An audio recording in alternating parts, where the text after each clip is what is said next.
Thanks very much, Craig. Yes, and welcome to today's session. Whether you're near, as in Scotland, or a bit further afield, perhaps, the focus is going to be on using the Scottish children's computer voices, and I hope that you do find it useful. Yep, I'm a speech and language therapist. I'm one of the team working at CALL, and thanks very much to one or two of my colleagues for joining today, and being there perhaps to field any questions. Craig, Robert and Paul, my colleague, I see has joined us too. So just very quickly, I'm not sure how familiar you might be with Collaborate, but one or two pointers. If you do feel that you would like to zoom in on the screen, there's an option to do that on the top left. Above that is how you leave the session at the end.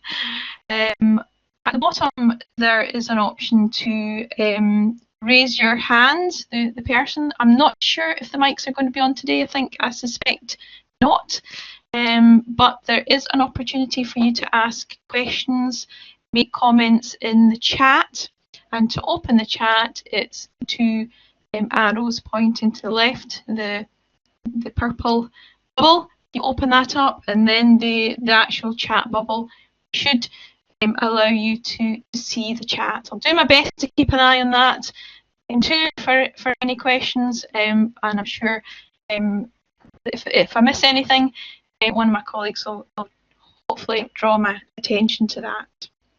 So the outcomes for today, let's just move on, or at least the topic that we're covering today is I'm going to cover using the children's computer voices within educational software and technology. I'm also aiming to cover the use of them within voice output communication devices or communication aids for AAC. For those that are not entirely familiar with the term AAC, it's augmentative and alternative communication and covers various methods of communication that can help people who are unable to use verbal speech to communicate. As Craig alluded to, it is a topic we could spend a lot of time on, but I'm going to keep things as simple as I can today. It will not be a comprehensive overview, but an introduction with some examples, and we will consider the different platforms, as in Windows and other platforms, as well as mentioning one or two software programs.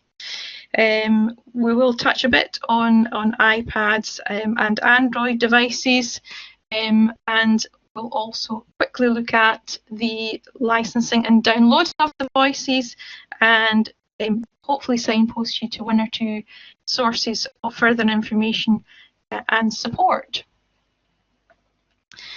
So, as I mentioned, we are focusing on the children's voices today, but I can't really talk about them without mentioning the other Scottish voices that we've been involved in facilitating at CALL for quite a number of years.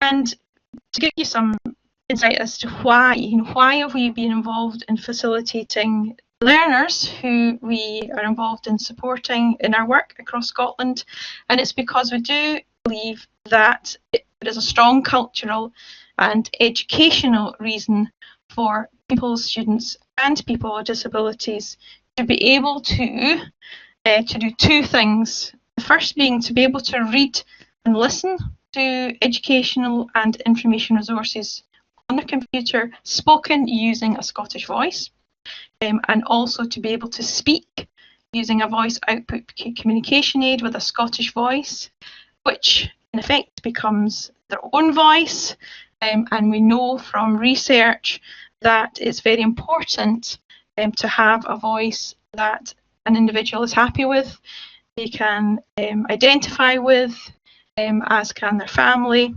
And it's very important when they're choosing a device that, that this is taken into consideration. So we do already have quite a track record in making or helping to make computer voices available. And really the children's voices was the kind of final piece of the jigsaw with provision of Scottish voices. Having worked with Scottish Government and the voice developer Cereproc over a number of years to provide an appropriate computer voice. So we started off with Heather, the adult female voice, followed on by Stuart, and then the next voice to be developed was in fact the Gaelic language voice, Katie, which doesn't look like Katie, it looks a bit more like hated, but it is Katie, and that's the voice with the red box around it. And then finally, in August 2019, we launched the two teenage voices, Callum and Isla, and children's voices, Andrew and Mary. So I'm going to let you hear a sample of each of them, and hopefully this will be clear and you'll hear it. So here is Heather. In 2008, the first Scottish adult female voice, Heather, was made available through Scottish Government project funding, with Call working in partnership with the Edinburgh-based voice developer Cereproc. And now for Stuart. In 2011, the male voice Stuart was developed, along with further work to license the voices to the public sector, this enabling individuals to access both on computer and within Windows-based communication aids. This is Callum, teenage voice. I am the new Scottish voice, called Callum. I have been adapted from the adult voice Stuart to be more suitable for teenagers. And Isla. I am the new Scottish teenage voice, called Isla. I have been adapted from the adult voice Heather, and I just love to meet up and chat. And the last two pieces in the jigsaw, as I mentioned, Andrew. I am the Scottish male child voice called Andrew. I love to read out loud, chat with my pals, and to tell jokes. And finally, Mary. I am the Scottish female child voice called Mary. I like it when I can read with my friends and chat about lots of things. So, we were really pleased to be involved in consultation when these voices were being developed, and we were pleased with the outcome, and I think given the uptake and use of them and popularity of them, I think a lot of other people are too. So as well as the voice donor, we were involved in helping with selection of the voice names and providing guidance on particular pronunciations. I was certainly given some of the sounds and words in Scottish language. It was vital that the voices were able to deal with them. So, I'm the new Scottish voice. Sorry, just moving on to the next slide. Scottish teenage voice. The first Scottish adult. Oh dear. Thought this might happen. Okay, there we go. So the first thing we're going to consider then is using these voices for supporting educational purposes, for supporting learners to be able to read texts. And we know that reading, yes, indeed, a chorus, a chorus of voices. We do know that reading difficulties can arise from a number of different needs. In terms of specific learning difficulties with language and reading, dyslexia being the particular need that often a text reader is useful to support, but also visual impairment, which can have a number of different forms. So text-to-speech or in the form of a text reader can help these difficulties because it can help text to be read slowly. It can help if a pupil is tired or if they have visual stress when reading. It can help for pupils who have difficulty concentrating or just with following the text with their eyes. And it might be that some people would want to listen to text being read out while engaged in some other activity, multitasking. So a text reader is excellent, or it's a really good tool to help you not only with pupils to read and understand text, but also when involved in writing. And it's useful for providing sort of proofreading, for help with proofreading of writing, to be able to spot misspelled words, and to improve sentence structure and the meaning of text. So they can be used for just reading out a single word, perhaps a difficult word that people's having difficulty with, whole sentences or whole paragraph. And this is an example of types of tasks that text-to-speech can help with, so far as text on the internet and emails, within exams and assessments, or reading any text presented, such as digital books, Word documents, PDFs, or homework. So I'm going to just show you one or two examples of the voices being used within these tasks. It's not comprehensive, but maybe gives you a flavour of using the voices for education. I'm going to have a look at free text readers that come in the form of usually floating bars, and AT bar is one of them. We'll have a look at also some more specific literacy software, support software, and we'll have a look at Clicker 8, which is used across Scotland fairly regularly. And we'll also have a look at how these can help with either text on the internet, reading a book, and doing a literacy task. I'm going to focus here on using Windows, but it is possible to use text-to-speech on other platforms, including Android tablets and iPads. But we'll have a look at the Windows devices first. So I'm just going to swap to my computer and show you another tool. I'm going to have a look at AT bar, which I've just put up on my computer now, and let's just see if I can minimize this for now. Okay, so what I'm going to do is I'm going to bring up a book. This is a PDF of the Michael Morpurgo book, Private Peaceful. And actually, before we go on to the AT bar, what I'm going to do is to show you the voices, how they can support or be used within the Read Out Loud facility within PDF, Adobe Acrobat PDF. So this is without any additional supports in terms of apps or software.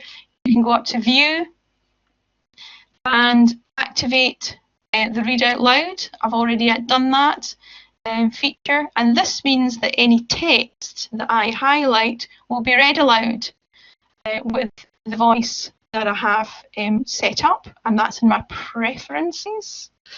So I've already gone down to the voice, the Read Out Loud options within voice, and I've selected Set a Voice Andrew. So other options you can see that I've got in there, because I've got quite a number of these voices on my computer. I'm going to sit with Andrew for now. I'm going to navigate to some text and then highlight that. Now, and I'm alone at last. I have the whole night ahead of me, and I won't waste a single moment of. So when I highlight a paragraph or a sentence within Adobe, it will read it back to me. And there's one or two other, not many, but two other settings that you can choose to personalize that for the actual individual. But the AT bar, if we come to that now, gives you more options, and you can use this AT bar with a PDF or something such as a Word document. And so I'm going to go and deactivate the read out loud just so that it doesn't interfere. Now AT-bar is free to download, and I'll give you the link at the end. If you don't, perhaps somebody can pop it in the chat now, but I'll give you the link. Or in fact, the link is on the call website, yes. The Scottish Voice, the call main website, the link is there. So how you use AT-bar is you highlight a bit of text, you go to, you copy that into your clipboard as you would normally copy a bit of text, and then you press the speaker to speak out. They've gone now, and I'm alone at last. I have the whole night ahead of me, and I won't waste a single. So that's all very well, but if you want to change how the text looks, what you can do in AT-bar is you can have a reading window also displayed. So I'm going to enable that now. And you can choose your font, you can choose the size of text, and you can choose the background. So when you select a bit of text, I'm just going to take that text away and select something else. Let's just take a sentence, put it into my clipboard, or copy it rather, and then speak aloud. Let's try to remember everything, just as it was. Just as it happened. So that's quite nice in that it gives you the highlighted text as it's read through, and the highlighting to follow too. So quite a nice floating text reader. There's one or two others. Say if you have a look at our website, you'll see them. But AT-bar is a nice simple one to use. So the other support that I want to show you, or the other software I want to show you, is Clicker, and that is, just get that showing up on my screen now. So this obviously, because it's a paid for bit of software, it's got a lot of additional features that will support text to speech and having a text being read out, but also supporting writing. And I've just popped in a bit of text in here from the BBC Newsround website today. But this would be a word processor that a learner would be using to create their own writing. And I'll go up to the options to show you where the speech can be selected. So speech options, again, similar drop-down list. You can choose whichever voice you've got on your computer, and I'll use that when reading the text. So there's various things that Clicker will help with. If you click on a word, it will read a word aloud. Announced. If you highlight, say a sentence or just a phrase, let's just put in the first phrase here, and then go to speak on the toolbar. The blog, first published online as a series throughout lockdown. Or if you have your cursor at the end of the document and go up to the speaker, it will speak the whole paragraph for you. So it's really good feedback that people will get. They can also listen to the prediction words, which this is a floating word prediction list here that will help with writing. So yeah, really useful program, Clicker, for supporting literacy in a lot of different ways. Okay, so just going to close that one down and go back to presentation and move on to mentioning using the voices on other devices. It's much more limited, and there is really few, if any, options, unfortunately, for using children's voices for supporting text-to-speech and text reading on iPads and Android devices. But just to mention that both do have really nice inbuilt text-to-speech options. The Android devices have a select-to-speak option, and you can purchase the Cereproc adult voices. Heather Stewart and Katie. These are the Cereproc Scottish voices. They can be purchased for the small sum of 59p to use with Android devices, and lots of apps are a bit more flexible the way that the Android apps are set up. Lots of them you can choose a voice that you've purchased as your text reader. Kirsty and Dodo, just to mention two other apps from Cereproc, not voices that we've been involved with, but we'll come back to Kirsty because it has appeared on one of the communication devices, an option. Or Dodo, if you're from Glasgow, yeah, that's quite an interesting one to listen to. So there's more information really about using Android and iPads, or using the computer voices on these platforms. With iPads, it's much more limited. I would say it has got its own inbuilt speak selection and speak screen, but much more limited. One or two apps do offer some Scottish options, but there isn't any options for using children's voices that we're aware of anyway. So moving on to using the Scottish voices within communication devices, or voice output communication aids, as we commonly say.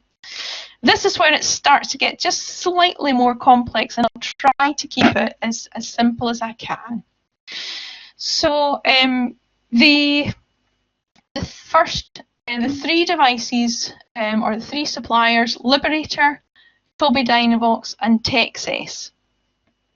These devices all can use the Scottish voices if they're downloaded onto your computer from our own website, the Scottish Voice website. So none of these three have the voices inbuilt, but they can all access the it's called the SAPI5, is the file format of the voices. They can all access the Scottish voices. If you're in Scotland, the voices are free to the public sector, so anybody in Scotland can download all of the voices, Heather, Stewart, Callum, Isla, Andrew and Mary, to use in any of these devices. So as the Liberator has got the accent devices, a few different sizes and options, and it's a new voice software that uses. Adobe Dynavox have got the iSeries, which is their sort of flagship device, as well as two other options, including the Indie, which is quite an interesting, probably the lowest cost of these devices, portable device, and it's a Snapcore First and Communicator 5 software, which provides a range of different vocabularies. And the Texas devices, again, there's a few different options there that will work with SAPI5 voices. Where things are slightly different is with the Smartbox devices, the Grid Pad and the newer Touchpad, and that's a Grid 3 software that these work, or these have installed on them, because Smartbox have chosen to go that bit further, and they've signed up or integrated Scottish voices within the software. And that does mean that if you are anywhere, not just in Scotland, but if you're using these the Grid 3 on these devices anywhere across UK or further afield, then you would be able to choose to use these voices. Now, saying that, they have chosen, we're not quite sure why, but instead of Heather, they've chosen Kirsty, which is another Cereproc adult female voice. It's still a nice voice, but they've chosen to have Kirsty and Stuart, as well as the child voices Andrew and Mary. So they're the ones that are inbuilt. So this, as I say, it gets slightly more complicated. If you're in Scotland and you would like to use Heather, Callum and Isla, you can download them as a SAPI5 voice, have it on your device and select it. It will show up in your installed voices. Or if, as with all of these devices, if you're not in Scotland and you would like to use the Scottish Voices, then you can purchase them on the Scottish Voice website for, I think, £24.99 each. So I hope that that's not been too complex to follow so far as the Windows-based devices. So moving on to iPads for communication, we're really only aware of two that integrate the Cereproc, or some of the Cereproc voices. The first being Predictable, and actually it's a new icon now for Predictable. But Predictable have integrated the adult voices and the child voices, so real pleased about that. It's a text-based communication app. I think there's a slight blip at the moment with a new version, but we're hoping that's going to be resolved very, very soon. And Grid for iPad, which again is from Smartbox. So this is the iPad version or equivalent of Grid 3. And if you're using Grid for iPad anywhere at all, inbuilt two will be Kirsty, Stuart, Andrew and Mary. So we do know that there's one or two other apps around which have got some Scottish voices on them, or in fact it's really just a Scottish female voice, Rona. So again, that's not Cereproc, it's a cappella. We are aware of Proloco to Go and Proloco for Text, as well as Snapcore First, but I say it's only the a female Scottish voice. So in terms of communication, support for communication on Android-based devices, again, it's rather more limited, but Liberator have their Nova Chat range of devices, or at least it's the Nova Chat software, and the Nova Chat comes in a few different sizes, 5, 8, 10 and 12 screens. There's also their Rugged, Liberator Rugged 7, their smaller device, and their Chat Fusion. So these devices run on the Android operating system, and because of that, and because of the fact that you can purchase the Cereproc adult voices within Google Play for 59p, it is possible to use the adult Scottish voices within them, although we are aware of an issue with an earlier Android version 4, which is a fairly old version of Android 4, not being compatible now with new installs of the adult Scottish voices. There's one other AAC app, the Predictable, as I mentioned, for iPad. It also has an Android version, and the Scottish voices. In fact, you can also purchase the adult Scottish voices from Google Play to use within Predictable for Android too. So, in terms of downloading the voices, the license, they're licensed for non-commercial, non-profit, personal, educational and research purposes. So this is the conditions of the license to Scottish people. So this is for where it's not, not inbuilt into a device such as or within software Grid 3 or within Grid for iPad. So otherwise, for educational purposes and for communication, the voices are licensed to pupils within Scotland, schools, colleges, universities, charities, NHS, patients and staff working within NHS Scotland, as well as local authorities and government agencies. Not in that list is independent schools, private companies or Scottish students studying abroad. So they would need to buy the voices if they wanted to use them. And how they're downloaded, so for those in Scotland, is a simple form that you complete, just 4 steps. Your email address is checked that it is a public sector email address. You get an email to download the voice, and then once you download that, the installers all run, hopefully perfectly smoothly. So for any further information about the downloading is on the Scottish Voice website, and that is a link there. and more information on text-to-speech and text readers if you go to the main Call Scotland website.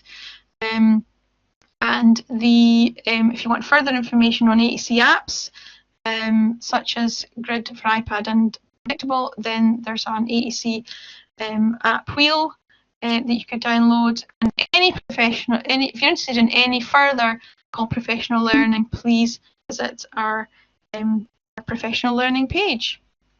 So, if there's any, I've not spotted any questions so far, but please do. Yeah, thanks, Gillian. Add any questions? Yeah, anything? thanks for navigating us through the maze of text-to-speech and the voices. That's really helpful. If you do have, please pop them into the chat message pane if you have any questions or comments for Gillian. Please do that. I was wondering if anybody had actually looked into or had downloaded the voices to use in any way.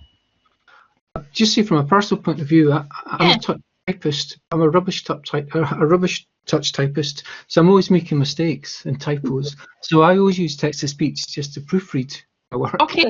Yeah. It's great for that. It's certainly proofreading. It's incredible how sometimes you do miss something when you're looking through, but when you hear it, it makes all the difference, doesn't it? To pick up these mistakes.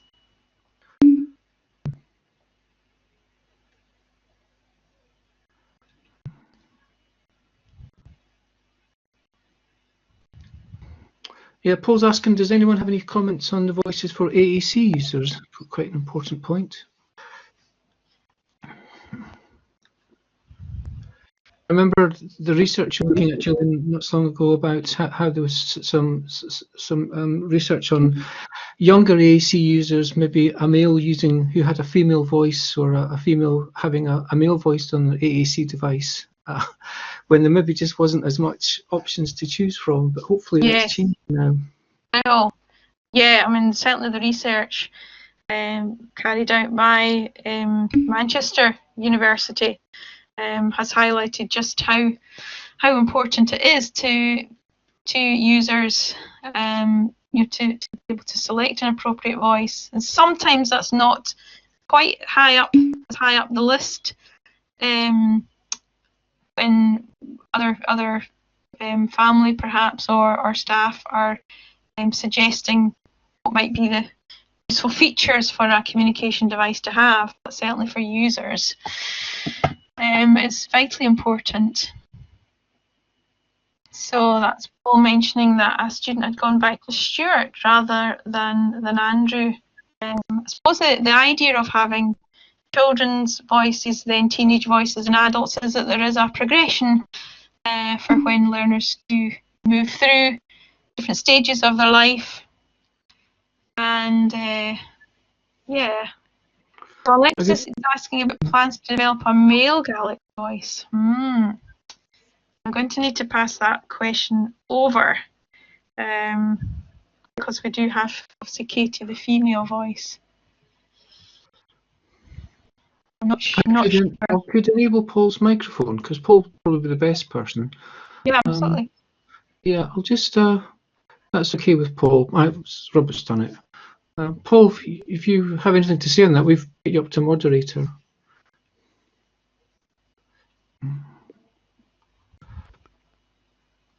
Save you typing in there. Might depend on whether Paul's got his mic enabled. We're not aware of any plans anyway.